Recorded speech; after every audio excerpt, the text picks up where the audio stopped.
আমার এক subscriber real মাদ্রিদের লোগোটা এঁকে দেখাতে বলেছিল। তারপরে আরও অনেকে কমেন্ট করে বলেছিল যে রিয়েল মাদ্রিদের লোগোটা আমি যেন লং ভিডিওতে দিই, তাই জন্য আমি কিন্তু লং ভিডিও করছি।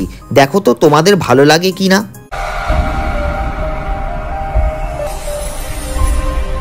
এই রিকোয়েস্টটা অনেক দিন আগেই এসেছিল, তাই যারা যারা এটা রিকোয়েস্ট করেছিলে তারা কিন্তু রাগ করো না। আজকে আমি তোমাদের সকলের জন্য আঁকছি।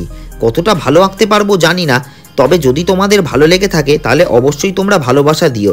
আর দেখো, লং ভিডিও তো আমি খুব একটা দিই না, কিন্তু তোমাদের রিকোয়েস্টেই আমি কিন্তু লং ভিডিও করছি, তাই ভিডিওটা কিন্তু একটু বড় হবে। তোমরা কিন্তু ধৈর্য সহকারে দেখো। তোমরা কিন্তু আমার অনেক ভিডিওই কিন্তু ভালোভাবে দেখেছো, আর ভালোভাবে তোমরা কিন্তু তাতে কমেন্টও করেছো, সেই সঙ্গে চ্যানেল সাবস্ক্রাইবও করেছো। এই ভিডিওতেও কিন্তু তেমনই ভালোবাসা দিতে হবে। এর আগেও আমি আইপিএলের যে সমস্ত লোগোগুলো এঁকেছিলাম তাতে কিন্তু তোমরা যথেষ্ট পরিমাণে ভালোবাসা দেখিয়েছিলে। এবারে কিন্তু ফুটবল দলের লোগো আঁকলাম, বিশেষত বিদেশি ফুটবল ক্লাবের লোগো আঁকলাম। আশা করি এটাতেও কিন্তু এমনই ভালোবাসা তোমরা আমাকে দেবে, তার কারণ রিয়েল মাদ্রিদের সমর্থক কিন্তু প্রচুর।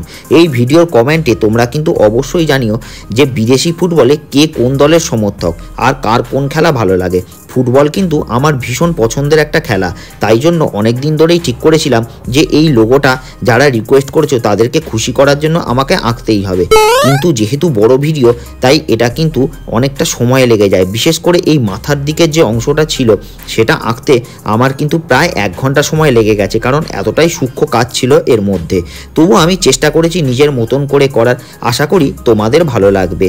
আর তোমরা কে কোথা থেকে আমার ভিডিও দেখো সেটাও কিন্তু কমেন্টে জানিও। এছাড়াও আমি কিন্তু লাইভে আসছি, সেখানে কিন্তু তোমাদের সুযোগ থাকছে আমার সঙ্গে গল্প করার, কিন্তু তোমরা সেটা মিস করে যাচ্ছ, কারণ লাইভে কিন্তু তোমরা একদমই জয়েন হচ্ছ না। আমি কিন্তু রাতের দিকে করে লাইভে আসি, তোমরা কিন্তু অবশ্যই সেই লাইভে জয়েন করো।